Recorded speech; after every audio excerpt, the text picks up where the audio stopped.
മമതാ ബാനർജി നടത്തുന്നത് ആത്മാർത്ഥമായ ഭരണഘടനാ സംരക്ഷണ സമരമോ അതോ തെരഞ്ഞെടുപ്പ് കാലത്തെ കേവല രാഷ്ട്രീയ നാടകമോ? ഈ വിഷയം പരിശോധിക്കുകയാണ് സ്പെഷ്യൽ എഡിഷൻ. ഇന്ന് നമ്മോടൊപ്പം ഈ ചർച്ചയിൽ പങ്കെടുക്കുന്ന ശ്രീ കെ വി തോമസ്, കോൺഗ്രസ് നേതാവ്, Shri P K Biju M P, Shri Hasanul Banna, മുതിർന്ന മാധ്യമപ്രവർത്തകൻ, ശ്രീ സി ആർ നീലകണ്ഠൻ, ആം ആദ്മി പാർട്ടിയുടെ നേതാവ് എന്നിവരാണ്. ചർച്ചയിലേക്ക് വരുന്നതിന് മുൻപ് ഒരു ചെറിയ ഇടവേള, വേഗം മടങ്ങി വരാം. ചർച്ചയിലേക്ക് ആദ്യം ശ്രീ സി ആർ നീലകണ്ഠൻ, ഇവിടെ നോക്കൂ, മമതാ ബാനർജി സമരം നടത്തുന്നത് ഭരണഘടനാ മൂല്യങ്ങളെ, ഫെഡറൽ തത്വങ്ങളുടെ അന്തസ്സത്തെ തന്നെ ചോർത്തിക്കളയാൻ ശ്രമിക്കുന്ന, അതിൽ രാഷ്ട്രീയം കളിക്കുന്ന നരേന്ദ്രമോദി സർക്കാരിനെതിരായിട്ടുള്ള ഒരു ധാർമ്മിക സമരം എന്ന നിലയ്ക്കാണ്. എല്ലാ രാഷ്ട്രീയ പാർട്ടികളും അതിന് പിന്തുണ പ്രഖ്യാപിക്കുകയും ചെയ്യുന്നു, നിങ്ങളടക്കം.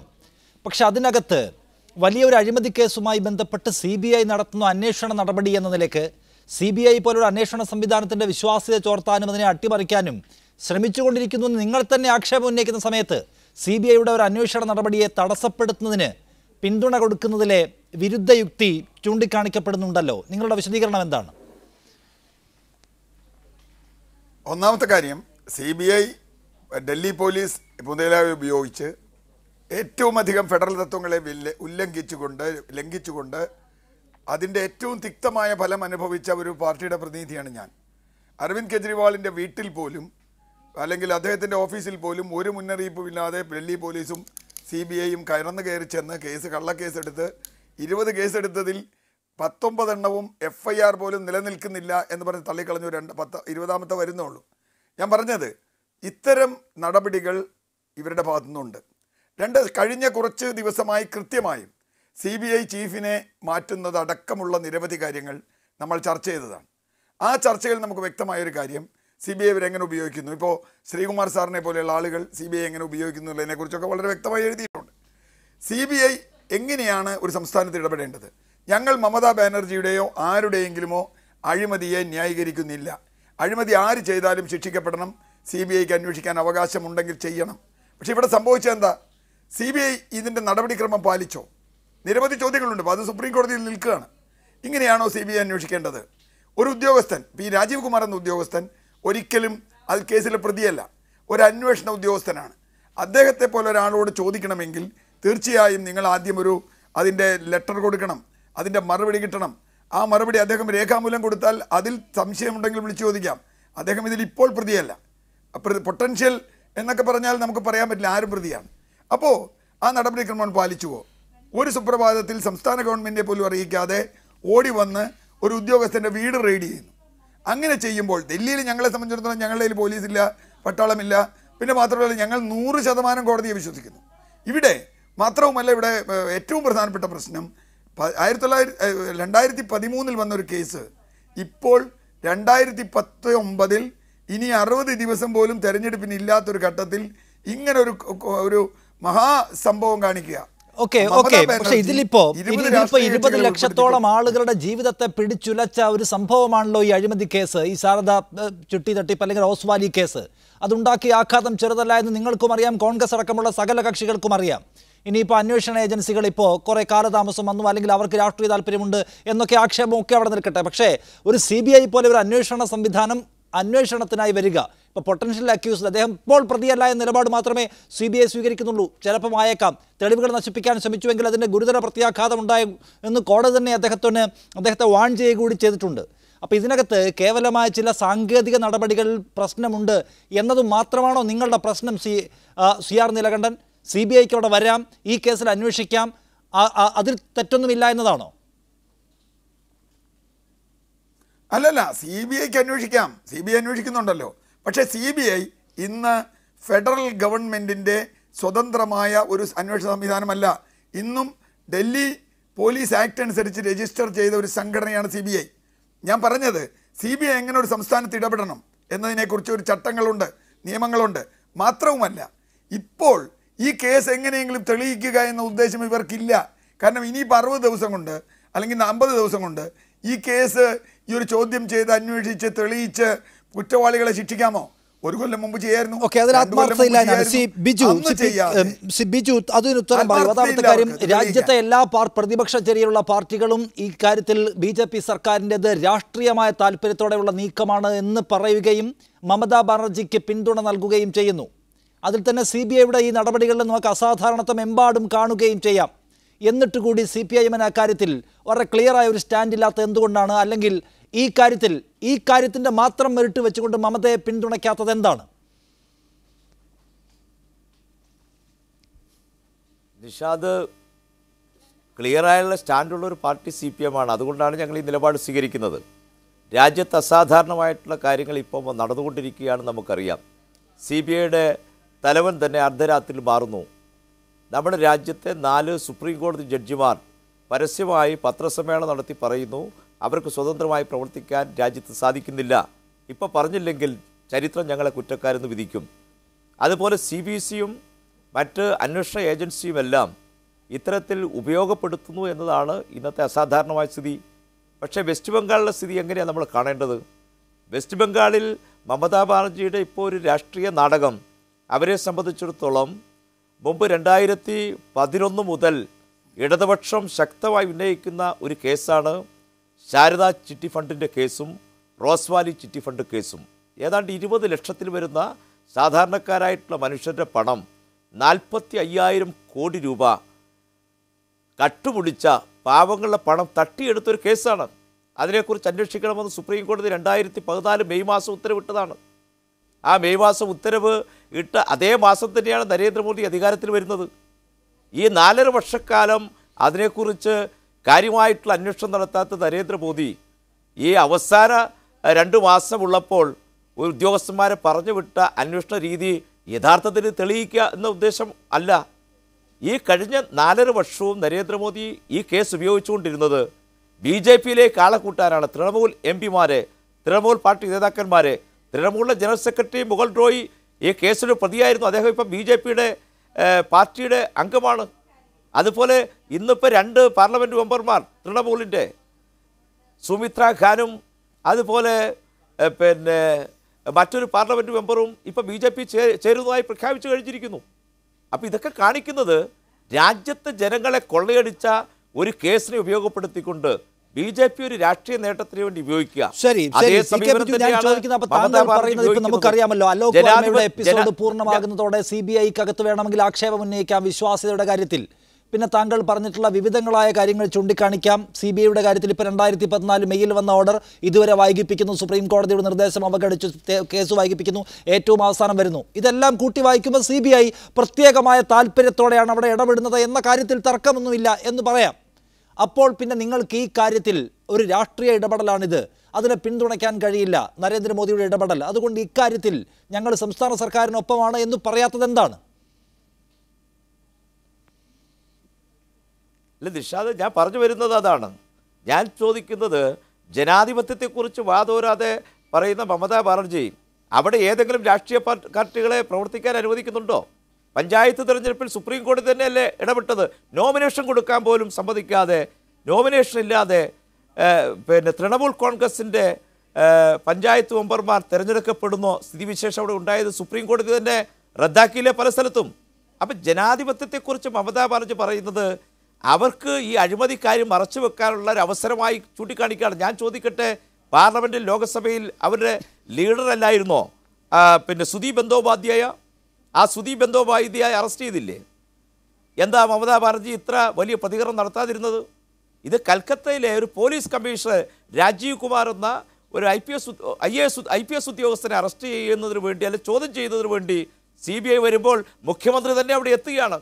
അപ്പോൾ ഒരു കാര്യം മനസ്സിലാക്കി, ഇദ്ദേഹം രാജീവ് കുമാറാണ് 2014 ഇത് അന്വേഷിക്കുന്നതിന് വേണ്ടി ബംഗാൾ ഗവൺമെൻറ് ഉണ്ടാക്കിയ സ്പെഷ്യൽ ഇൻവെസ്റ്റിഗേഷൻ ടീമിൻ്റെ അധ്യക്ഷനായിരുന്ന ആളാണ്. അദ്ദേഹം അവിടെ നിന്ന് തെളിവുകൾ മുഴുവൻ ഇല്ലാതാക്കുന്നതിന് വേണ്ടിയാണ് പരിശ്രമിച്ചത്. അതുകൊണ്ട് 4 തവണ CBI നോട്ടീസ് കൊടുത്ത് വന്നില്ല എന്നാണ് ശ്രീ ആഭ്യന്തരമന്ത്രി രാജ്നാഥ് സിംഗ്. താങ്കൾ പറയുന്നത് ഈ കാര്യത്തിൽ BJP നയിക്കുന്ന കേന്ദ്ര സർക്കാർ സ്വീകരിക്കുന്ന സമീപനം ഫെഡറൽ തത്വങ്ങൾക്ക് വിരുദ്ധമായ സമീപനമാണ്, CBI രാഷ്ട്രീയമായി ഉപയോഗിക്കുകയാണ് എന്നതുകൊണ്ട് സംസ്ഥാന സർക്കാരിനെ പിന്തുണയ്ക്കാൻ ഞങ്ങൾ ഒരു ഘട്ടത്തിലും തയ്യാറല്ല എന്നതാണോ? കാര്യമാണ്. സംശയമില്ലാത്ത കാര്യമാണ് CBI രാഷ്ട്രീയ നേതാക്കന്മാരെ ഉപയോഗപ്പെടുത്തിക്കൊണ്ട് BJP ഗവൺമെൻറ് തെരഞ്ഞെടുപ്പ് നേട്ടമുണ്ടാക്കാൻ പരിശ്രമിക്കുകയാണ്. ഞങ്ങൾ പറയുന്നത് എന്താ, ഇത് 4.5 വർഷം നരേന്ദ്രമോദി എന്തുകൊണ്ട് ചെയ്തില്ല? അല്ല, ഓക്കെ, സമ്മതിച്ചു. അതിനെതിരായിട്ടുള്ള ഒരു പോരാട്ടം നയിക്കുകയാണ് മമതാ ബാനർജി. ആ ചേരിയിൽ നിങ്ങൾ നിൽക്കുന്നുണ്ടോ എന്നാണ്. അതിനിപ്പോ കോൺഗ്രസ് പിന്തുണയ്ക്കുന്നു, DMK പിന്തുണയ്ക്കുന്നു, സകലമാന പ്രതിപക്ഷ ചേരിയിലുള്ള പ്രാദേശിക പാർട്ടികളും പിന്തുണയ്ക്കുകയാണ്. അതിനകത്ത് നിങ്ങളുണ്ടോ? നമ്മള് മമതാ ബാനർജി ഈ സമരമെടുത്ത സന്ദർഭം എന്താ? ഇപ്പൊ കഴിഞ്ഞ ദിവസം ബ്രിഗേഡ് പരേഡ് ഗ്രൗണ്ടിൽ ഇടതുപക്ഷ ജനാധിപത്യ മുന്നണി തൃണമൂൽ കോൺഗ്രസ് സംഘടിപ്പിച്ചതിനേക്കാൾ വലിയ ജനകീയ പങ്കാളിത്തത്തോടുകൂടി ജനലക്ഷങ്ങൾ പങ്കെടുത്ത് റാലി നടത്തി. ആ റാലി നടത്തിയോടുകൂടി തെരഞ്ഞെടുപ്പിൽ തിരിച്ചടി ഉണ്ടാകുമെന്നുള്ള ഭയപ്പാട് തൃണമൂൽ കോൺഗ്രസിനുണ്ട്. അവരെ ആക്രമിച്ചും അടിച്ചമർത്തിയും ജനങ്ങളെ കുറേ വർഷത്തേക്ക് നിലനിർത്താൻ കഴിയില്ല. ആ പ്രതികരണം അവിടെ വന്നു കഴിഞ്ഞു. അവർക്കൊപ്പമുണ്ടായിരുന്ന പാർലമെൻറ്റ് മെമ്പർമാർ അവരെ വിട്ടു പോകുന്നു. അപ്പോൾ ഒരു തെരഞ്ഞെടുപ്പ് മുമ്പ് ഒരു ഡ്രാമയുണ്ടാക്കി വെസ്റ്റ് ബംഗാളിലെ ജനങ്ങളെ തങ്ങൾക്കൊപ്പം നിർത്താൻ കഴിയുമെന്നുള്ള പരിശ്രമത്തിന്റെ ഭാഗമായിട്ടാണ് മമതാ ബാനർജി.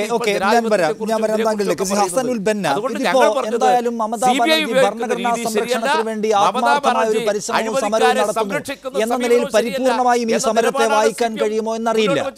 അങ്ങനെ വായിക്കാത്തവരുമുണ്ട്. തെരഞ്ഞെടുപ്പ് സമയമാണ്. മമതാ ബാനർജി അപ്രതീക്ഷിതമായ ഒരു നീക്കം നടത്തുന്നു എന്ന നിലയിൽ എടുക്കാമല്ലോ. അവരുടെ ചരിത്രം പരിശോധിച്ച് നോക്കിയാലും അതിന് അവരെ പ്രേരിപ്പിക്കുന്ന പ്രധാനപ്പെട്ട ഘടകങ്ങൾ എന്നാണ് രവിശങ്കർ പ്രസാദ് പറയുന്നത്. BJP അവിടെ അപ്രതീക്ഷിത മുന്നേറ്റം ഉണ്ടാക്കുമെന്ന ഗ്രൗണ്ട് റിയാലിറ്റി ഇതിനകം തിരിച്ചറിഞ്ഞു കഴിഞ്ഞിരിക്കുന്നു മമതാ ബാനർജി. അതുകൊണ്ട് അവർക്ക് ഇത്തരം ഒരു സമരം സംഘടിപ്പിക്കേണ്ടി വരുന്നു. CPIM പറയുന്നത് അവർ പ്രതീക്ഷിക്കാത്ത, അവരുടെ റാലിക്ക് പോലും കൂടാത്തത്ര ആളുകളെ CPM-ന്റെ മെക്കാനിസം ഉപയോഗിച്ച് അവർക്ക് കൂട്ടാൻ കഴിഞ്ഞു. അത് നാഷണൽ ചാനലുകൾ വലിയ ദൃശ്യങ്ങളായി വരുന്നതോടെ മമത കൂടുതൽ അസ്വസ്ഥയാവുകയാണ്. ഇതിനെ എല്ലാം അപ്രസക്തമാക്കാൻ ഇപ്പോൾ ഒരു മോദി മമത കേന്ദ്ര സംസ്ഥാന ബന്ധത്തിലെ പ്രശ്നം എന്നിവ ഉയർത്തിക്കാണിച്ച് ഒരു സെന്റിമെന്റ്സ് ഉണ്ടാക്കുക എന്ന ഒരു സ്ട്രാറ്റജി അപ്ലൈ ചെയ്യുകയാണോ ഇപ്പോൾ മമത?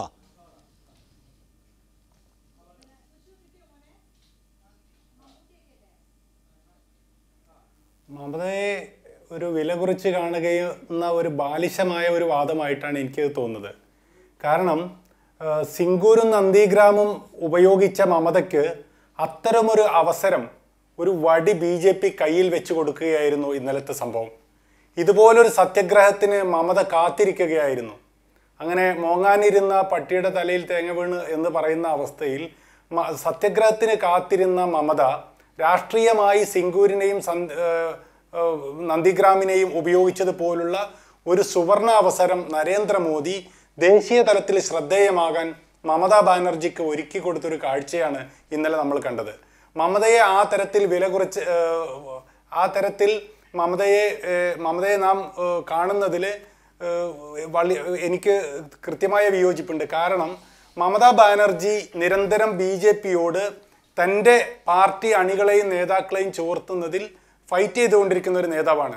അതേസമയം BJPയിലേക്ക് CPM-ൽ നിന്നും കോൺഗ്രസിൽ നിന്നും ബംഗാളിൽ നിന്ന് വലിയ തോതിൽ ആളുകൾ ഒഴുകുന്നുണ്ട്.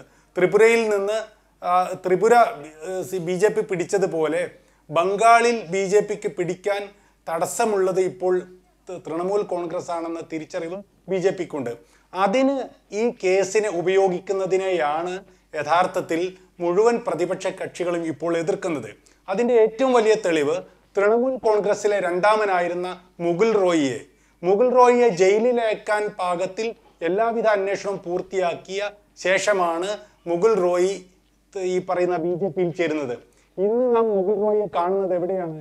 ഇന്ന് അദ്ദേഹം മമതാ ബാനർജിക്കെതിരെ ഇലക്ഷൻ കമ്മീഷനെ സമീപിക്കുന്ന BJP നേതൃനിരയുടെ കൂട്ടത്തിൽ നിർമ്മലാ സീതാരാമനൊപ്പം അബ്ബാസ് നഖ്വിക്കൊപ്പം മുകുൾ റോയിയെ നാം ഡൽഹിയിൽ കാണുന്നു.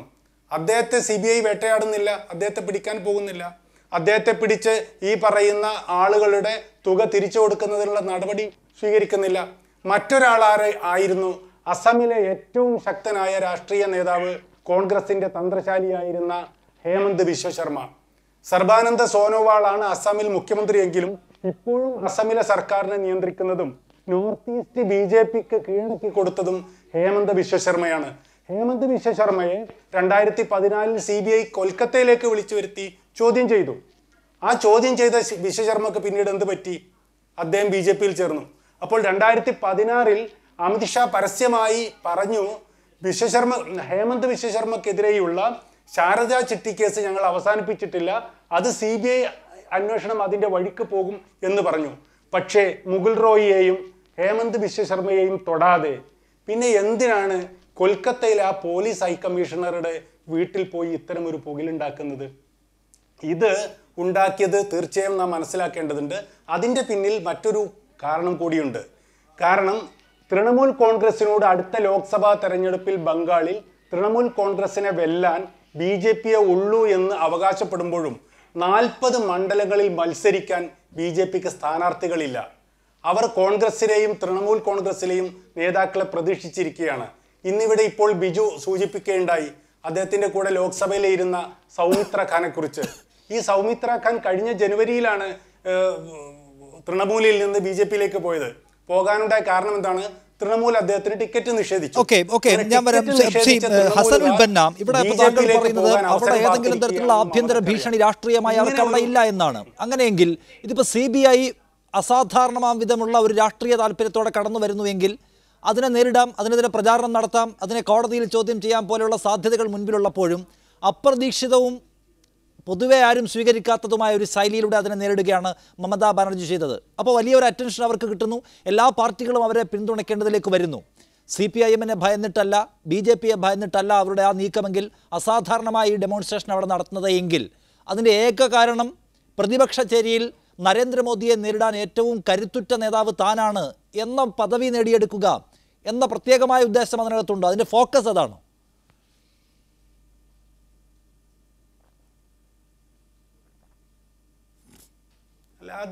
അതിലുള്ളൊരു നാം ശ്രദ്ധിക്കേണ്ട ഒരു കാര്യം, കഴിഞ്ഞ 5 നിയമസഭാ തെരഞ്ഞെടുപ്പ് ഫലങ്ങൾ വന്നപ്പോൾ തന്നെ നാം ഒരു കാര്യം നമുക്ക് മനസ്സിലായി.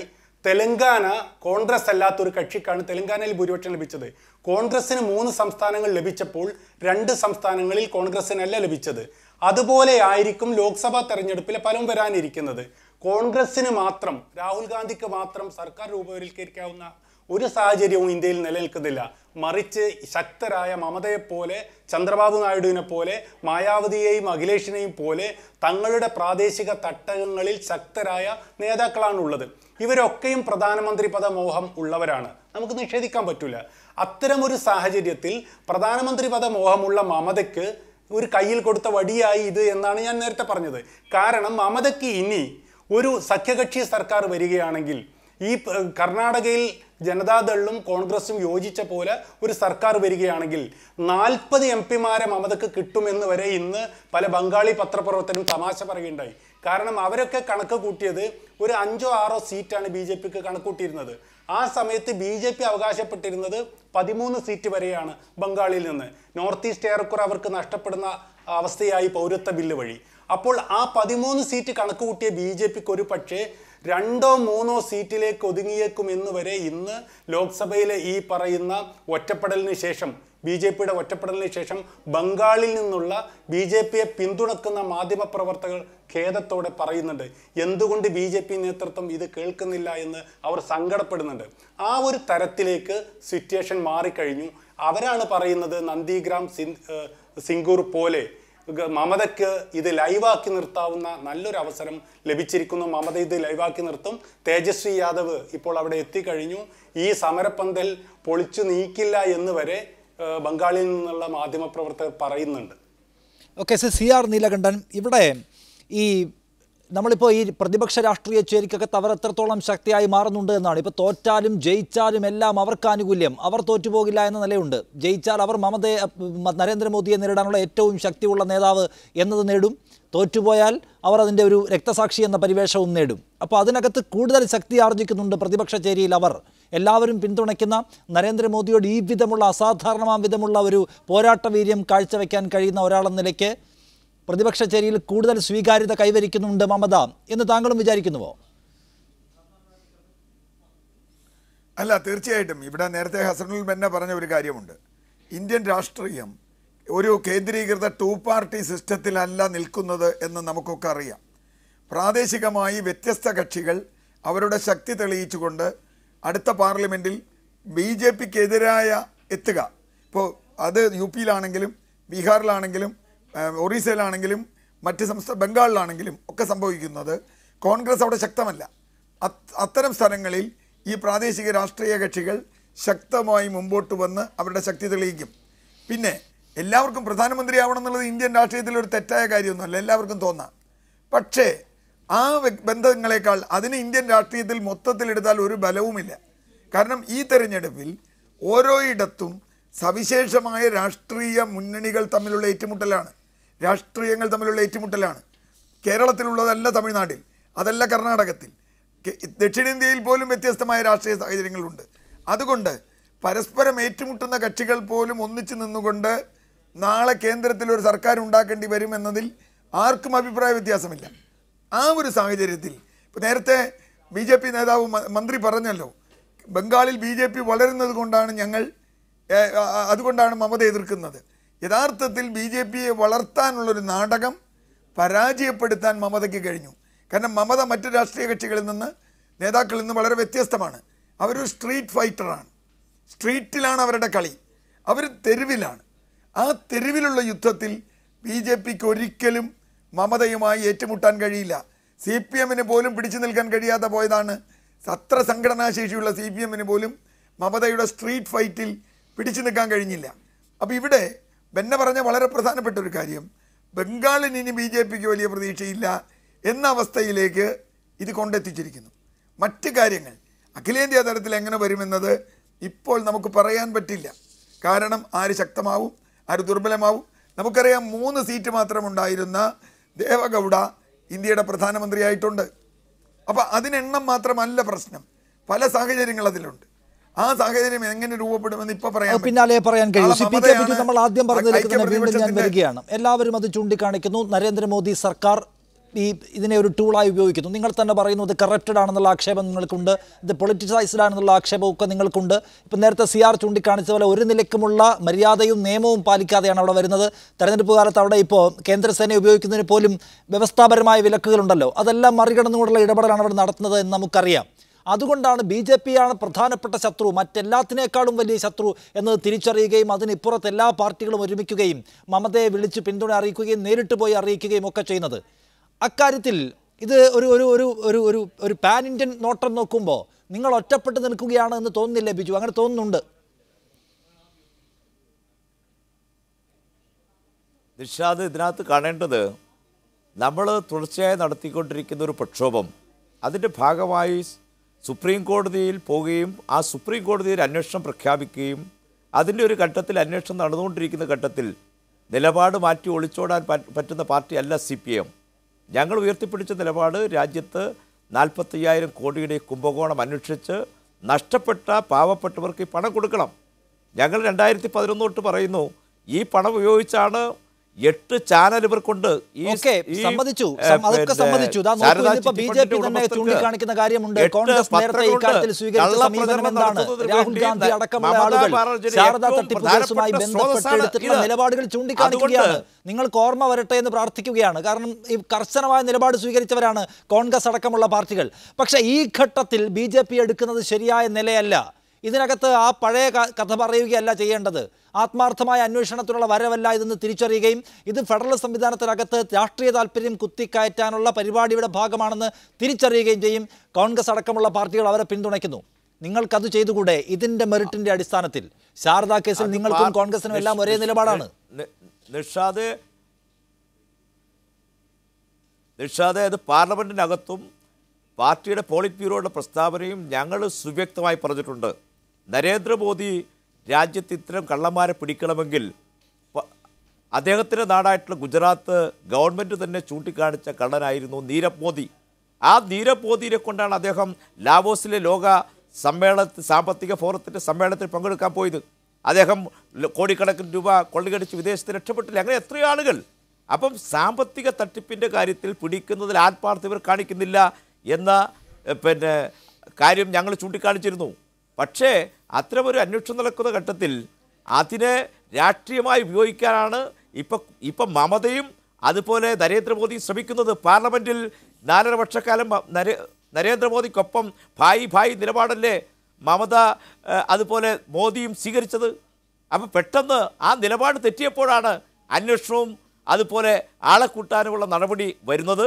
അത് ജനാധിപത്യത്തെ തകർക്കുന്നു എന്നതുകൊണ്ട് ഈ നാടകം അതിന്റെ ഭാഗമായി ഉയർന്നു വരുന്നത് കൊണ്ട് താങ്കൾ തുടക്കത്തിൽ പറഞ്ഞല്ലോ ഈ ബ്രിഗേഡ് മൈതാനിൽ നടന്ന 10 ലക്ഷത്തോളം ആളുകൾ പങ്കെടുത്ത പടുകൂറ്റൻ റാലി നടത്തിയെന്ന്. ആ റാലിയുടെ പ്രഭാവം മങ്ങുന്നതിന് തൊട്ട് മുൻപ് തന്നെയാണ് ഇപ്പോൾ ഇത്തരമൊരു അതിപ്രധാനമായ നീക്കം മമതാ ബാനർജി നടത്തിയിട്ടുള്ളത്.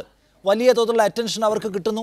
അവർ തന്നെ പറയുന്നു, ഇങ്ങോട്ടേക്ക് ഈ മേഖലയിലേക്ക് കടന്നു കയറാൻ ആദ്യം ബംഗാളിനെ തകർക്കണം BJPക്ക്, അതിനാണ് നമ്മളെ ഇറക്കാൻ നോക്കുന്നത്, അതിനോടാണ് ഞാൻ പോരാടുന്നത് എന്ന് വലിയ തോതിൽ സ്വീകാര്യത നേടുന്ന ഒരു മുദ്രാവാക്യവും ആശയവുമാണത്. ഒപ്പം വലിയ തോതിൽ കോൺഗ്രസ് അടക്കമുള്ള പാർട്ടികളുടെ ശാരദാ ചിട്ടിത്തട്ടിപ്പ് കേസിൽ പോലും ഇതിനെതിരെ നിലപാടുള്ള പാർട്ടികൾ പോലും ഇക്കാര്യത്തിൽ അവരെ പിന്തുണച്ചു രംഗത്ത് വന്നിരിക്കുകയാണ്.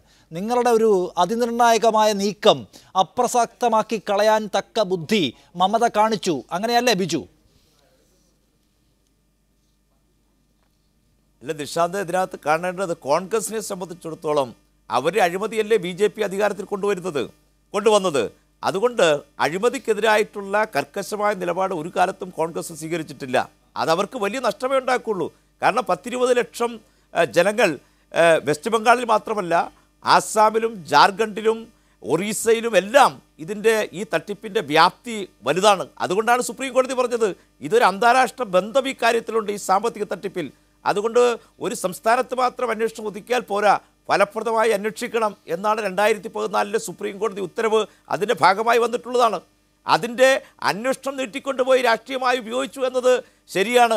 അതിനെ ശക്തമായി എതിർക്കുകയും അന്വേഷണം മുന്നോട്ട് കൊണ്ടുപോകണമെന്ന് ആവശ്യപ്പെടുകയും ചെയ്യുന്ന നിലപാടാണ് CPM സ്വീകരിച്ചിട്ടുള്ളത്. ഓക്കെ, നേരത്തെ പറഞ്ഞതുപോലെ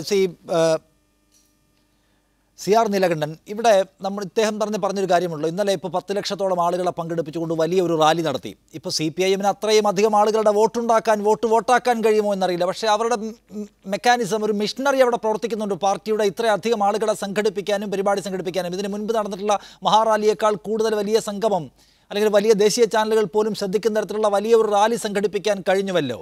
അങ്ങനെ ഒരു സംഘാടനം മമതയെ അലോസരപ്പെടുത്തുന്നു എന്നാണ് CPIM പറയുന്നത്. അത് യുക്തിസഹമായ ഒരു പോയിന്റായി താങ്കൾ എടുക്കുന്നുണ്ടോ? അല്ല, അതിനെപ്പറ്റി എനിക്ക് വസ്തുനിഷ്ഠമായി അറിയില്ല. CPM ആണോ മമതയാണോ ഇപ്പോൾ അവിടെ ശക്തിയെന്ന് എൻ്റെ അറിവ് വെച്ച് ഒരുപക്ഷെ ബന്നയ്ക്ക് നന്നായി പറയാൻ കഴിഞ്ഞേക്കും. പക്ഷേ ഒരു കാര്യമുണ്ട്, അവിടെയാണ് നമ്മൾ കാണേണ്ടത്. ഇപ്പോൾ അവിടെ CPMനേക്കാൾ ശക്തി മമതയ്ക്കുണ്ട് എന്ന പൊതുബോധ്യം എനിക്കുണ്ട്.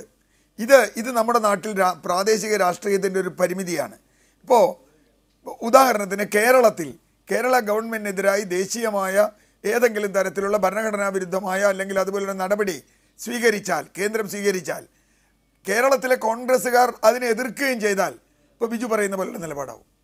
അവിടെ കേരളത്തിലെ കോൺഗ്രസ്സുകാർക്ക് വേണ്ടി ഇപ്പോൾ ലാവ്ലിൻ കേസിൽ നാളെ CBI ഇതേപോലൊരു നാടകം നടത്തിയാൽ, ഞാൻ ലാവ്ലിൻ കേസിൽ നിലപാടെടുത്തിട്ടുള്ള ആളാണ്. പക്ഷേ അതൊന്നും ഇവിടെ വിഷയമല്ല. ഭരണഘടനാ വിരുദ്ധമായി ഇപ്പം മുഖ്യമന്ത്രിക്കെതിരെയോ അല്ലെങ്കിൽ ഇവിടുത്തെ ഒരു ഉദ്യോഗസ്ഥനെതിരെയോ കേന്ദ്രം ഇടപെട്ടാൽ ഞാൻ അതിനെ എതിർക്കും, ലാവ്ലിൻ കേസിലാണെങ്കിൽ പോലും. കാരണം ലാവ്ലിൻ കേസിൽ അഴിമതിയുണ്ട് എന്നത് ഒരുപക്ഷെ എൻ്റെ വിശ്വാസമാവാം, എൻ്റെ അറിവാവാം.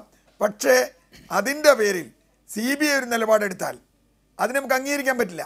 ഇത് പക്ഷേ പ്രാദേശികമായി പലപ്പോഴും രാഷ്ട്രീയ കക്ഷികൾക്ക് ഈ പ്രശ്നമുണ്ട്. ഇപ്പം ഇത് ബംഗാളിലുണ്ട്, മറ്റു പല സംസ്ഥാനങ്ങളിലും, ഇപ്പോൾ കേരളത്തിലുമുണ്ട്. കേരളത്തിൽ ഇങ്ങനെ വന്നാൽ, ഈ ഗവൺമെൻറ്റിനെതിരെ വന്നാൽ കോൺഗ്രസ് നിലപാട് സ്വീകരിക്കും. ഇതൊക്കെ ചോദ്യമാണ്. ഇത്തരം ചോദ്യങ്ങൾ നേരിട്ട് കൊണ്ട് മാത്രമേ അടുത്ത തെരഞ്ഞെടുപ്പ് 2019 ഈ വർഷത്തെ ലോക്സഭാ തെരഞ്ഞെടുപ്പിലേക്ക് എത്തുള്ളൂ. ശ്രീ ഹസനിൽ ബന്ന താങ്കൾ നേരത്തെ പറഞ്ഞല്ലോ അവർക്ക് അടിക്കാൻ വടി കൊണ്ട് കൊടുത്തുവെന്ന്. നമുക്കറിയാം BJPയുടെ നേതൃത്വം അമിത്ഷാ വലിയ ചാണക്യൻ എന്നൊക്കെ വിളിക്കപ്പെടുന്ന ആളാണ്. പലപ്പോഴും പല ഇടപെടലുകൾക്കും മാന്യതയും ജനാധിപത്യ മര്യാദയും ഒന്നും ഒരു വിഷയമേ അല്ലാതെ ഇടപെട്ടിട്ടുള്ള ചരിത്രവും ഉള്ളവരാണ്. പക്ഷേ ഈ കാര്യത്തിൽ ഇപ്പോൾ തെരഞ്ഞെടുപ്പ് പടിവാതിക്കൽ നിൽക്കെ ഇടപെടാൻ വലിയ പരിമിതിയുടെ ഈ കെട്ടിനകത്ത് നിൽക്കുകയാണോ BJP അവിടെ? അതായത് ഒരു തുറന്ന പോരിലേക്ക് പോയാൽ മമതയെ തോൽപ്പിച്ചാൽ മമത രക്തസാക്ഷി പരിവേഷമണിയും, ജയിച്ചാൽ അവർ മോദിക്കെതിരായ ഒരു പ്രധാനപ്പെട്ട ഐക്കണായി മാറ്റപ്പെടും എന്ന പ്രശ്നത്തിൽ കുടുങ്ങി നിയമപരമായി എന്തെങ്കിലും നേടിയെടുക്കാൻ കഴിയുമെങ്കിൽ അങ്ങനെ നോക്കാം എന്ന പരിമിതാവസ്ഥയിൽ കുടുങ്ങിപ്പോയിട്ടുണ്ടോ BJP ഇവിടെ?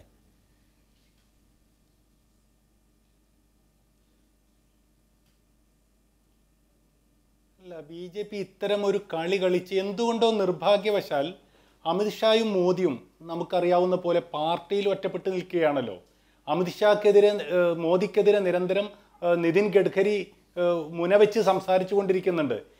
അത് മറ്റുള്ളവർ ഏറ്റെടുക്കുമ്പോൾ അദ്ദേഹം തള്ളി പറയുന്നുണ്ടെങ്കിലും നേരത്തെ മമതാ ബാനർജിയെ കൊണ്ട് പറഞ്ഞതുപോലെ വല്ല കാരണവശാലും ഒരു ഒത്തുതീർപ്പ് പ്രധാനമന്ത്രി സ്ഥാനാർത്ഥിയാകാൻ പറ്റുമോ എന്ന് നിതിൻ ഗഡ്കരി ആഞ്ഞ് ശ്രമിക്കുന്നുണ്ട്.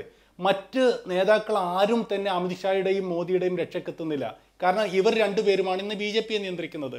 സ്വാഭാവികമായും ഇവർ നടത്തുന്ന നീക്കങ്ങളെ ന്യായീകരിക്കാനും മുതിർന്ന നേതാക്കൾ സുഷമ സ്വരാജിനെ പോലുള്ള അതുപോലെ തന്നെ മറ്റു നേതാക്കൾ ആരും രംഗത്ത് വരുന്നില്ല. രാജ്നാഥ് ഒരു ആഭ്യന്തരമന്ത്രി എന്ന നിലയിൽ അദ്ദേഹത്തിൻ്റെ പ്രസ്താവന നടത്തി എന്നേ ഉള്ളൂ. അതും ഒരു സാങ്കേതികമായ പ്രസ്താവനയാണ് അദ്ദേഹം ഇന്ന് നടത്തിയത്. ഞാൻ പറഞ്ഞു വന്നത്, ഇത്തരം ഒരു നീക്കം ഇവർ ഒന്നോ രണ്ടോ നീക്കങ്ങൾ ഇതിനു മുമ്പ് നടത്തി. നേരത്തെ ബുലന്ദ്ഷഹർ കലാപത്തിന് ഹിന്ദു സംഘടനകൾ ഒരു ശ്രമം നടത്തിച്ചു. അത് മുസഫർ നഗർ കലാപത്തിൻ്റെ ചൂട് പിടിച്ചായിരുന്നു. അത് പരാജയപ്പെട്ടു. എന്തുകൊണ്ടോ നിർഭാഗ്യം അമിത്ഷായുടെയും മോദിയുടെയും തന്ത്രങ്ങളെ പിന്തുടരുന്നുണ്ട്. അതിൻ്റെ തെളിവാണ് ഇപ്പോൾ കഴിഞ്ഞ ഈ സംഭവം. അസം പൗരത്വ ഭേദഗതി ബില്ല് അതായിരുന്നു. അത് സംഭവിച്ചതോടുകൂടി വടക്ക് കിഴക്കൻ സംസ്ഥാനങ്ങളിൽ ഇവർക്കെതിരെ പ്രതിഷേധം ആളിപ്പടരുകയാണ്. ഇവർ കരുതിയത് എന്താണ്?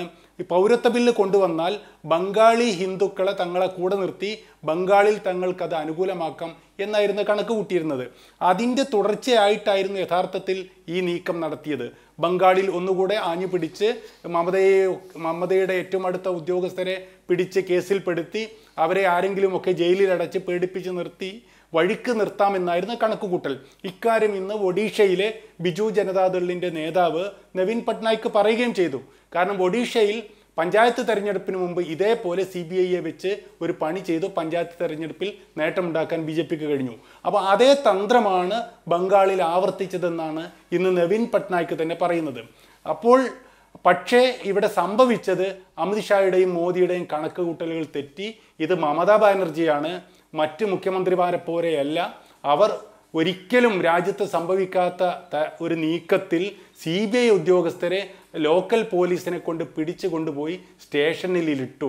ഇത് മോദിയെ സംബന്ധിച്ചിടത്തോളം അപമാനകരമായി പോയി, അമിത്ഷായെ സംബന്ധിച്ചിടത്തോളം അപമാനകരമായി പോയി.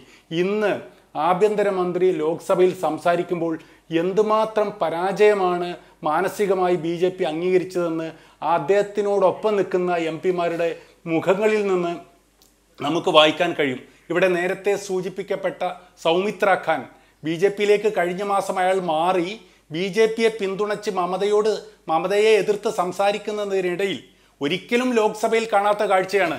തൃണമൂലിൻ്റെ MP-മാർ വന്ന് അദ്ദേഹത്തിൻ്റെ മൈക്കിൽ കയറി അദ്ദേഹം പറഞ്ഞതിനെതിരെ വിളിച്ചു പറയുക. ലോക്സഭയിൽ മൃഗീയ ഭൂരിപക്ഷമുള്ള ഒരു പാർട്ടിയുടെ MP-മാർ ഇതൊക്കെ കണ്ട് നിസ്സഹായരായിട്ടിരിക്കുക. അതിന് മാത്രം മാനസികമായ ഒരു ആഘാതമാണ്. ഹസൻ ബെൻ ഒരു കാര്യം കൂടി ചോദിക്കട്ടെ. CPIM ഇപ്പോൾ ഇതിനകത്ത് ചൂണ്ടിക്കാണിക്കുന്ന പ്രധാനപ്പെട്ട കാര്യം ഈ പറയുന്ന ശാരദ അല്ലെങ്കിൽ റോസ്വാലി ചിട്ടി തട്ടിപ്പ് കേസ് ഗുരുതരമായ കേസാണ്. ആ കേസിൽ ഒട്ടനവധി ആളുകൾക്ക് അവരുടെ ജീവിതത്തിലെ മുഴുവൻ സമ്പാദ്യവും നഷ്ടപ്പെട്ട ഒരുപാട് ആത്മാഹുതികളൊക്കെ ഉണ്ടായ വളരെ ഗൗരവതരമായ ഒരു കേസാണ്. അപ്പോൾ അതിനകത്ത് ഒരു കോംപ്രമൈസും സാധ്യമല്ല എന്നതാണ്. പക്ഷേ ഇവിടെ ഇപ്പോൾ ഇത്തരമൊരു കേസിൽ പെട്ടവരെ സംരക്ഷിക്കാൻ മമത ശ്രമിക്കുന്നു. അതിൽ കുറേ ആളുകൾ BJPയിൽ പോയി അവരും സംരക്ഷിക്കപ്പെടുന്നു. സത്യത്തിൽ നിരാലംബരായ മനുഷ്യർക്ക് വേണ്ടി നിലകൊള്ളുന്നില്ല ഇവരിരുവരും എന്ന പ്രശ്നം അതിനകത്തുണ്ടല്ലോ. അത്തരമൊരു കേസിലാണ് ഏതാണ്ട് എല്ലാ പാർട്ടികളും ഇപ്പോൾ ഇവരെ പിന്തുണച്ചുകൊണ്ട് രംഗത്ത് വരുന്നത് എന്നതുകൂടി ഓർക്കുക. അത് ഒരു ധാർമ്മികമായ വലിയ കോംപ്രമൈസ് നടത്തി ഇത്തരം പാർട്ടികൾ ഈ കേസുകളിൽ എന്നത് ഗ്രൗണ്ടിൽ അവർക്ക് ഏതെങ്കിലും തരത്തിലുള്ള ഒരു തിരിച്ചടി ഉണ്ടാകുമെന്ന് താങ്കൾ വിചാരിക്കുന്നുണ്ടോ? അല്ലെങ്കിൽ അത് ഒരു BJPക്ക് ഒരു പ്രധാനപ്പെട്ട ഒരു തെരഞ്ഞെടുപ്പ് വിഷയമാക്കി മാറ്റാൻ കഴിയുമെന്ന്?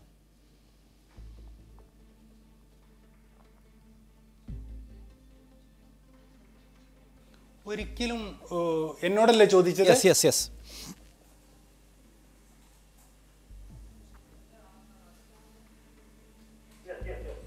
ഒരിക്കലും ആ തരത്തിലല്ലോ ഇന്ന് വിഷയം ഇവിടെ വന്നത്.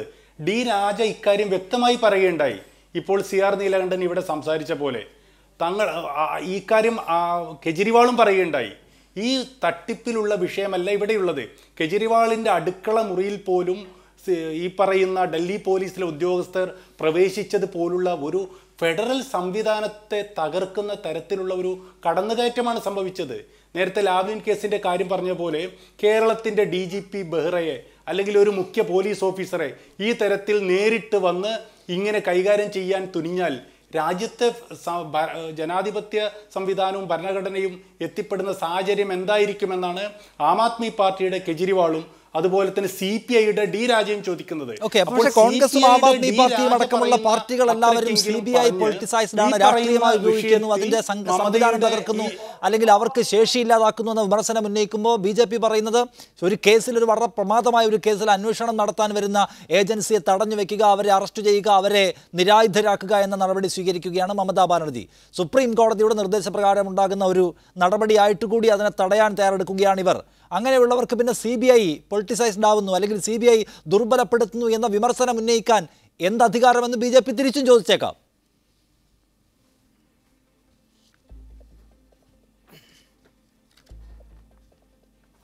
അത് ബംഗാളിൽ ഏശില്ല എന്നാണ് ഇപ്പോൾ ബംഗാളിൽ നിന്നുള്ള മാധ്യമപ്രവർത്തകർ പറയുന്നത്.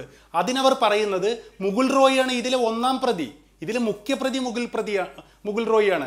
ആ മുകുൾ റോയിയെ ഇന്ന് ഡൽഹിയിൽ തെരഞ്ഞെടുപ്പ് കമ്മീഷന്റെ ഓഫീസിന് മുൻപിൽ കൊണ്ടുവന്ന് മമതയ്ക്കെതിരിൽ പറഞ്ഞതോടുകൂടി ബംഗാളിൽ നിന്നുള്ള ഒരു മനുഷ്യരും BJPയുടെ പ്രചരണം ഏറ്റെടുക്കുകയില്ല എന്ന് ബംഗാളിൽ നിന്നുള്ള ആളുകൾ തന്നെ പറയുകയാണ്.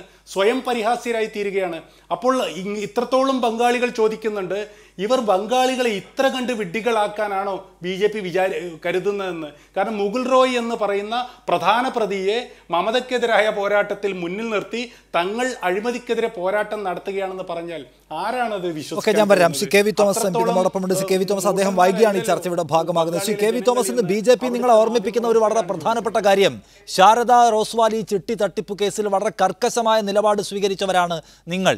ഇന്നിപ്പോൾ ആ കേസിനെതിരായിട്ടുള്ള സുപ്രീം കോടതി നിർദ്ദേശപ്രകാരമുള്ള ഒരു അന്വേഷണത്തെ അസാധാരണ നടപടികൾ കൊണ്ട് തടഞ്ഞ, കയ്യൂക്കുകൊണ്ട് തടഞ്ഞ മമതാ ബാനർജിയെ നിങ്ങൾ പിന്തുണയ്ക്കുന്നു. നിങ്ങളുടെ മറവി രോഗം മാറാൻ ആശംസിക്കുകയാണ് BJP നിങ്ങളെ. ഈ വൈരുദ്ധ്യം ഉണ്ടാകുന്നത് എങ്ങനെയാണ് ശ്രീ KV തോമസ്?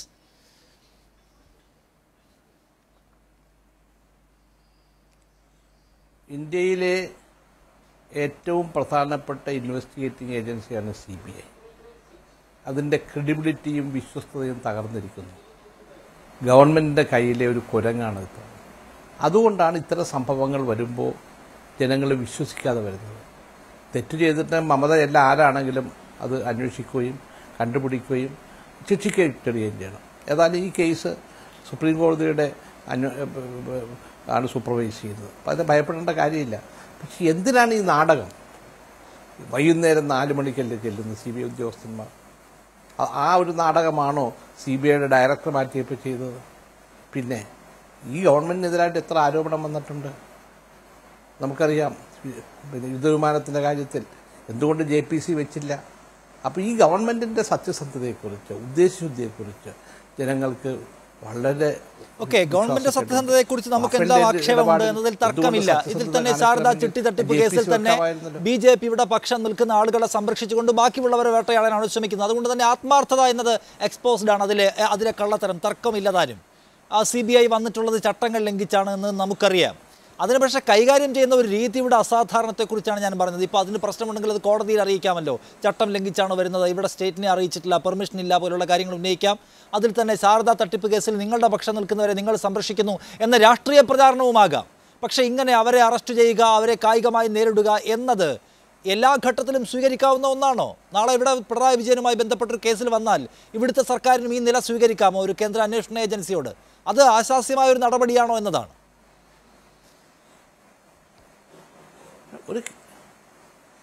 ഒരു കേന്ദ്ര അന്വേഷണ ഏജൻസി വരുമ്പോൾ ഈ രാജ്യത്തിന് ചട്ടങ്ങളും കീഴ്വഴക്കങ്ങളുമുണ്ട്. ഏത് സംസ്ഥാനത്ത് ചെല്ലുമ്പോഴും സംസ്ഥാനത്തിൻ്റെ ഉന്നത ഉദ്യോഗസ്ഥന്മാരുമായി ഇത് ബന്ധപ്പെടുന്ന ചീഫ് സെക്രട്ടറി അറിയിക്കാം. ഇതിനകത്ത് രഹസ്യമൊന്നും ഇല്ലല്ലോ. മാത്രമല്ല ഈ വൈകുന്നേരത്തിന് പോയ നാടകത്തിൻ്റെ കാര്യം എന്താ? CBIയുടെ ഡയറക്ടറെ മാറ്റിയപ്പോൾ അർദ്ധരാത്രിയല്ലേ ചെയ്തത്? ഒരു നാടകം ഉണ്ടാക്കാൻ ഗവൺമെൻറ്റും ആഗ്രഹിച്ചിരുന്നു. ഗവൺമെൻറ് സത്യസന്ധമായ അന്വേഷണം നടത്തണമെങ്കിൽ റാഫേൽ കേസിൽ അന്വേഷണം നടത്താമായിരുന്നല്ലോ. മറ്റെത്രയോ കേസുകൾ വന്നിരിക്കുന്നു. ഡിമോണിറ്റൈസേഷന് ശേഷം BJPയുടെ പ്രസിഡന്റ് അമിത്ഷായും അദ്ദേഹത്തിൻ്റെ കുടുംബവുമായി ബന്ധപ്പെട്ട ആരോപണങ്ങൾ വന്നിട്ടുണ്ടല്ലോ. അത് അന്വേഷിച്ചോ ഗവൺമെൻറ്? അപ്പോൾ ഈ ഗവൺമെൻറ്റിന് വിശ്വാസമില്ല ജനങ്ങൾക്ക്. അങ്ങനെ ഒരു ഗവൺമെൻറ് എന്ത് ചെയ്താലും അതിൽ തീർച്ചയായിട്ടും ആ വിശ്വാസം ഉണ്ടാവും. ശ്രീ KV തോമസ്, ഇപ്പം നിങ്ങൾ തന്നെ വലിയ ആക്ഷേപം ഉന്നയിക്കുന്ന ശാരദാ ചിട്ടി തട്ടിപ്പ് കേസുമായി ബന്ധപ്പെട്ടൊരു അന്വേഷണത്തെയാണ് മമത ഇങ്ങനെ തടയുന്നത്. പക്ഷേ ഇത് BJPയുടെ ഒരു പ്രത്യേകതരം ഇടപെടലായതുകൊണ്ട് ചെറുക്കാൻ നിങ്ങളും ബാധ്യസ്ഥരാകുന്നു, നിങ്ങൾ അവർക്ക് പിന്തുണ അറിയിക്കുന്നു. മുഴുവൻ രാഷ്ട്രീയ ഇന്ത്യയുടെയും അറ്റൻഷൻ ഇപ്പോൾ സത്യത്തിൽ കൊൽക്കത്തയിലേക്കാണ്, അവരുടെ ധർണാ സമരത്തിലേക്ക്. അവരാവട്ടെ കൂടുതൽ പിന്തുണ ആർജിച്ചുകൊണ്ടേയിരിക്കുകയാണ് ഈ പറയുന്ന BJP വിരുദ്ധ ചേരിയിൽ. ഒരു പ്രത്യേക തരത്തിൽ അവരൊരു ഐക്കണായി സൃഷ്ടിക്കപ്പെടുന്നുണ്ട് എന്നതിനെ കോൺഗ്രസ് എങ്ങനെയാണ് നോക്കിക്കാണുന്നത്? BJPയോട്, മോദിയുടെ അതേ നാണയത്തിൽ തിരിച്ചടിക്കാൻ ശേഷിയുള്ള ഒരു പവർഫുൾ ലീഡർ എന്ന നിലയ്ക്ക് മമത എമർജ് ചെയ്യപ്പെടുന്നുണ്ട് എന്ന് നിങ്ങൾ വിചാരിക്കുന്നുണ്ടോ?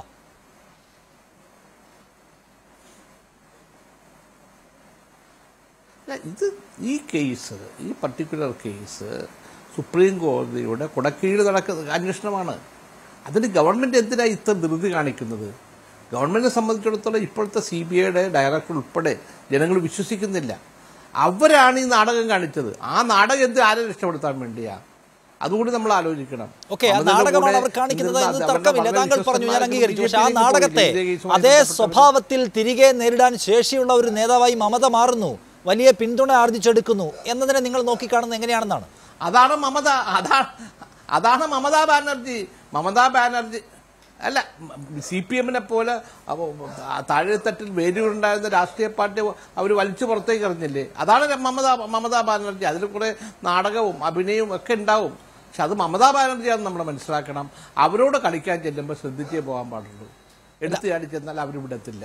മമതാ ബാനർജി ഇത്തരം ഒരു അസാധാരണമായ പ്രതിരോധം തീർക്കുന്നതിന് പിന്നിലും കുറച്ചൊക്കെ നാടകവും രാഷ്ട്രീയമായ പദ്ധതികളും ഉണ്ട് എന്ന് വിമർശിക്കുന്നവരുണ്ട്, അല്ലെങ്കിൽ അങ്ങനെ അതിനെ അവലോകനം ചെയ്യുന്നവരുണ്ട്. നിങ്ങൾക്ക് അങ്ങനെ ഒരു അഭിപ്രായമുണ്ടോ?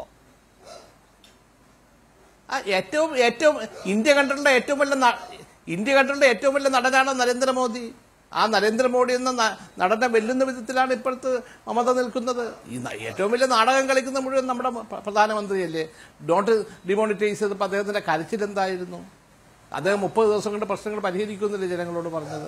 റഫാൽ കേസിൽ അദ്ദേഹത്തിന്റെ സമീപനം, അദ്ദേഹം വലിയൊരു നടനാണ്.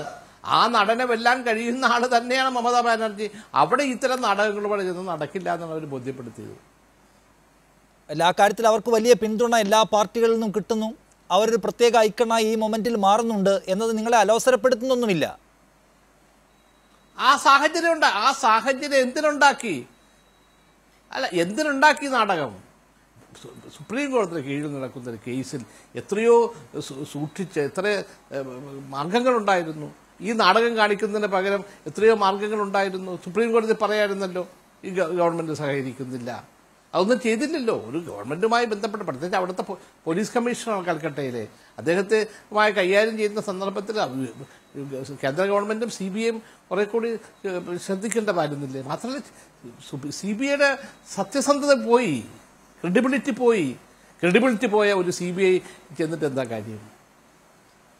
PK ബിജു, ഇനിയിപ്പോൾ നിങ്ങൾക്ക് അവിടെ പ്രത്യേകിച്ച് എന്തെങ്കിലും ചെയ്യാനുണ്ടോ എന്ന ചോദ്യമാണ് ഇനിയൊരു ചോദ്യമായി വരുന്നത് എന്ന് തോന്നുന്നു. കാരണം ഇപ്പോൾ അവർ വലിയ തോതിൽ മൈലേജ് ഉണ്ടാക്കി കഴിഞ്ഞിരിക്കുന്നു. ശാരദാ ചിട്ടി തട്ടിപ്പ് കേസിൽ അന്വേഷിക്കാൻ വരുന്നുവെന്ന് BJP പറഞ്ഞാലും നിങ്ങളുടെ കൂടെയുള്ള തട്ടിപ്പുകാരെയൊക്കെ സംരക്ഷിച്ചുകൊണ്ട് അടർത്തിയെടുത്തുള്ള അന്വേഷണമല്ലേ എന്ന ഒറ്റ ചോദ്യത്തിൽ BJPയുടെ എല്ലാ പ്രചാരണത്തിൻ്റെയും അന്തസ്സത്ത തകരുമെന്നാണ് ശ്രീ ബന്ന നേരത്തെ ചൂണ്ടിക്കാണിച്ച കാര്യവും. അപ്പോൾ അതുകൊണ്ട് BJP അവിടെ പൂർണ്ണമായും എക്സ്പോസ് ചെയ്യപ്പെട്ട് കഴിഞ്ഞിരിക്കുന്നു. മമതയ്ക്കാണെങ്കിൽ വലിയ തോതിൽ പിന്തുണ കിട്ടുന്നു. നമ്മുടെ നാട് തകർക്കാൻ വരുന്നവരെന്ന വലിയ പ്രചാരണം അഴിച്ചുവിടാനും പിന്തുണ ആർജിക്കാനും അവർക്ക് കഴിയുകയും ചെയ്തിരിക്കുന്നു. നിങ്ങളുടെ പ്രതീക്ഷ വളരെ കുറഞ്ഞു വരികയും ചെയ്യാനൊന്നുമില്ലാത്ത നിലയിലേക്ക് കാര്യങ്ങൾ മാറുകയും ചെയ്യുമോ? നിഷാദ്, അത് തെറ്റായിട്ടുള്ള നിരീക്ഷണമാണ്. കാരണം ശ്രീ ബന്നയോട് പറഞ്ഞ കാര്യങ്ങൾ കേട്ടിട്ടുണ്ട്. അസാധാരണമായ സ്ഥിതിവിശേഷമാണ്. പക്ഷേ കേരളത്തിൽ വന്ന് CBI ഉദ്യോഗസ്ഥന്മാർ അറസ്റ്റ് ചെയ്യുന്ന പ്രതീതിയാണോ ഇതിനകത്തുള്ളത്? ഞാൻ ചോദിക്കട്ടെ, അവരുടെ ക്യാബിനറ്റിലുണ്ടായിരുന്ന മദൻ മിത്ര, ട്രാൻസ്പോർട്ട് വകുപ്പ് മന്ത്രി, അവരുടെ ലോക്സഭാ ലീഡർ സുദീപ് ബന്ദോപാധ്യായ, 2-3 MP-മാർ, ഇവരൊക്കെ അറസ്റ്റ് ചെയ്തുകൊണ്ട് പോകുന്ന സമയത്ത് നിശബ്ദമായിരുന്ന മമതാ ബാനർജി എങ്ങനെയാണ് ഒരു പോലീസ് കമ്മീഷണർ അറസ്റ്റ് ചെയ്യുമ്പോൾ അതൊരു വലിയ പ്രചരണമായി ഏറ്റെടുക്കുന്നത്? അതിൽ തന്നെ എല്ലാം ഉണ്ട്. അതുകൊണ്ട് അവർക്ക് ഈ തട്ടിപ്പിൽ നിന്നും തൃണമൂൽ കോൺഗ്രസിൻ്റെ സംഘത്തിന് രക്ഷപ്പെടാൻ സാധിക്കില്ല. അത് വരുന്ന ദിവസങ്ങളിൽ സുപ്രീം കോടതിയിൽ കേസ് വരാൻ പോകുന്നു. കൂടുതൽ അബദ്ധത്തിലേക്ക് മമതാ ബാനർജി പോകും. മമതാ ബാനർജി കൊള്ള ക്രെഡിബിലിറ്റി കൂടി നഷ്ടപ്പെടാൻ പോവുകയാണ്. അതോടൊപ്പം നിലപാടെടുത്ത പ്രതിപക്ഷ പാർട്ടികൾക്കും ആ നിലപാട് തിരുത്തി പറയേണ്ട സ്ഥിതിയിലേക്ക് വരും എന്നതാണ് ഞങ്ങളുടെ കാഴ്ചപ്പാട്. CPM തുടക്കം മുതൽ ഇതുവരെ ഒരേ നിലപാട് ഈ കാര്യത്തിൽ സ്വീകരിച്ചിട്ടുണ്ട്. അത് രാജ്യത്തെ 20 ലക്ഷത്തോളം വരുന്ന സാധാരണക്കാരുടെ ഒപ്പമുള്ള നിലപാടാണ്. അത് തുടർന്നും CPM മുന്നോട്ട് കൊണ്ടുപോകുക തന്നെ ചെയ്യും. നരേന്ദ്രമോദിയുടെ രാജ്യത്തെ അന്വേഷണ ഏജൻസികളെ ഉപയോഗിക്കുന്നതിനെതിരായിട്ടുള്ള പോരാട്ടം നടത്തുന്നതിൽ ഞങ്ങൾ ഒട്ടും വിമുഖമായിട്ടുള്ള സമീപനം സ്വീകരിക്കുന്നില്ല. അത് ഉയർത്തി കാണിച്ചുകൊണ്ട് തന്നെയാണ് ഞങ്ങൾ ഞങ്ങളുടെ നിലപാട് വ്യക്തമാക്കിയിട്ടുള്ളത്. ഓക്കെ, അവസാനമായി സി ആർ നീലകണ്ഠൻ, അതൊരു അഴിമതി കേസാണ്. എന്തൊക്കെ പറഞ്ഞാലും അതിനകത്ത് BJP സർക്കാരിന് ആത്മാർത്ഥതയില്ല എന്നത് വെളിവാക്കപ്പെട്ട ഒന്നാണ്. പക്ഷേ ഒരു അഴിമതി കേസിൽ ഒരു ഭാഗത്തേക്കെങ്കിലും അന്വേഷണം വരുന്നു. ആ അന്വേഷണത്തെ ചെറുക്കുന്ന നില സ്വീകരിക്കുകയാണ് മമതാ ബാനർജി. നിങ്ങളെല്ലാവരും ആ ചെറുക്കലിനെ പിന്തുണയ്ക്കുകയും ചെയ്യുകയാണ്. അപ്പോൾ അഴിമതിയെക്കുറിച്ച് സംസാരിക്കുമ്പോഴുള്ള നിങ്ങളുടെ ധാർമ്മിക പ്രതലത്തിൽ മണ്ണൊലിച്ചു പോകുമെന്നാണ് CPIM ആ കാര്യത്തിൽ ചൂണ്ടിക്കാണിക്കുന്ന കാര്യം. നിങ്ങൾക്കിതെല്ലാം തിരുത്തി പറയേണ്ടി വരുമെന്ന്. അങ്ങനെ ഒരു പ്രശ്നം അതിനകത്ത് ബാക്കി കിടപ്പുണ്ടോ? ഒരിക്കലുമില്ല, അങ്ങനെ ഒരു പ്രശ്നമേ ഇല്ല. കാരണം ഇപ്പം എന്താ സംഭവിച്ചത്? ഇപ്പം നേരത്തെ നമ്മുടെ ചർച്ചകളിൽ നിന്ന് വന്ന ഒരു കാര്യമുണ്ട്. ഈ പറഞ്ഞ ചിട്ടി തട്ടിപ്പ് കേസ് ഇല്ലാതാവുകയാണ് ഫലത്തിൽ സംഭവിക്കുന്നത്. കാരണം ചിട്ടി തട്ടിപ്പ് കേസിൽ പ്രധാന പ്രതികളായ ആളുകൾ BJPയുടെ കൂടെ, അവർ CBI അന്വേഷിക്കുന്നു. മറ്റ് പ്രതികളുണ്ടെങ്കിൽ അത് തൃണമൂൽ കോൺഗ്രസിൻ്റെ കൂടെ അല്ലെങ്കിൽ വേറെ ഏതെങ്കിലും രാഷ്ട്രീയ പാർട്ടികളുടെ കൂടെ എന്ന് പറഞ്ഞാൽ തെറ്റായ രീതിയിൽ ഒരു അന്വേഷണം കൊണ്ടുപോയാൽ കേസിൽ യഥാർത്ഥ പ്രതികൾ രക്ഷപ്പെടും എന്നാണ് ഞങ്ങളുടെ നിലപാട്. ഈ കാര്യത്തിൽ ഇപ്പോൾ ജൻ ലോക്പാൽ കൊണ്ടുവന്നപ്പോൾ പറഞ്ഞൊരു കാര്യം ഇവിടെ ഓർമ്മിപ്പിക്കണം. ഏത് അഴിമതി കേസും അന്വേഷിക്കാൻ സ്വതന്ത്രമായ രാഷ്ട്രീയ സ്വാധീനമില്ലാത്ത ഒരു അന്വേഷണ ഏജൻസി വേണമെന്നാണ് ജൻ ലോക്പാൽ ബിൽ പറഞ്ഞത്. അങ്ങനെ ഒരു സാധനം ഇപ്പം ഇല്ല. കേന്ദ്ര ഗവൺമെൻറ്റിന് കൈകാര്യം ചെയ്യാവുന്ന, സംസ്ഥാന ഗവൺമെൻറ്റുകൾക്ക് കൈകാര്യം ചെയ്യാവുന്ന ഒരു അഴിമതി അന്വേഷണ സംവിധാനം നിലനിൽക്കുന്നിടത്തോളം ഇന്ത്യയിൽ ഒരഴിമതിയും പിടിക്കപ്പെടാൻ സാധ്യതയില്ല. അതുകൊണ്ടാണ് കഴിഞ്ഞ 60-70 വർഷമായി അഴിമതി ചെയ്ത ആളുകളൊക്കെ സുഖമായി രക്ഷപ്പെട്ടു പോകുന്നത്. അതാണ് ഞങ്ങളുടെ നിലപാട്. അതുകൊണ്ട് ഇത് BJPയും മമതാ ബാനർജിയും തമ്മിലുള്ള തർക്കത്തിൽ ഒരു അഴിമതി ഇല്ലാതാവുന്നു എന്ന് പറയുമ്പോൾ ഇപ്പം അതിൻ്റെ ധാർമ്മികതയല്ല ഇവിടെ വിഷയം. ഇത് രണ്ടുപേരും അല്ല എന്ന് പറഞ്ഞിട്ടൊരു കാര്യമില്ല. കാരണം ഇപ്പോൾ അതിനേക്കാളൊക്കെ പ്രധാനപ്പെട്ട ഒരു പ്രശ്നം വന്നിരിക്കുന്നു. അത് ഇന്ത്യയുടെ ഫെഡറൽ ഭരണഘടനയുമായി ബന്ധപ്പെട്ട കാര്യമാണ്. ഇത് അനുവദിക്കാൻ പറ്റില്ല. അതുകൊണ്ടാണ് ഞാൻ നേരത്തെ ലാവ്ലിൻ കേസിന്റെ കാര്യത്തിൽ പറഞ്ഞത്. അത് ഭരണഘടനയുമായി ബന്ധപ്പെട്ട കാര്യമാണ്. മമതാ ബാനർജി സർക്കാരിനെ പെടുത്താൻ അസമയത്ത് നടത്തിയിട്ടുള്ള ഒരു രാഷ്ട്രീയ നീക്കം വലിയ അബദ്ധത്തിൽ ചെന്ന് കലാശിക്കുകയും അവർക്കെതിരായ പ്രത്യാക്രമണം പരിമിതാവസ്ഥയിൽ ചെന്നുപെട്ട് അത്തരമൊരു ദുരവസ്ഥയിൽ നിൽക്കുകയാണ് BJP എന്നാണ് പൊതുവെ ഇതുമായി ബന്ധപ്പെട്ട് ഉയർന്നു വരുന്ന ഒരു രാഷ്ട്രീയ വിശകലനം. നന്ദി C R Neelakantan, Hasanul Banna, KV Thomas, PK Biju ഈ ചർച്ചയുടെ ഭാഗമായി നിങ്ങളുടെ അഭിപ്രായങ്ങളും നിലപാടുകളും പങ്കുവച്ചതിന്.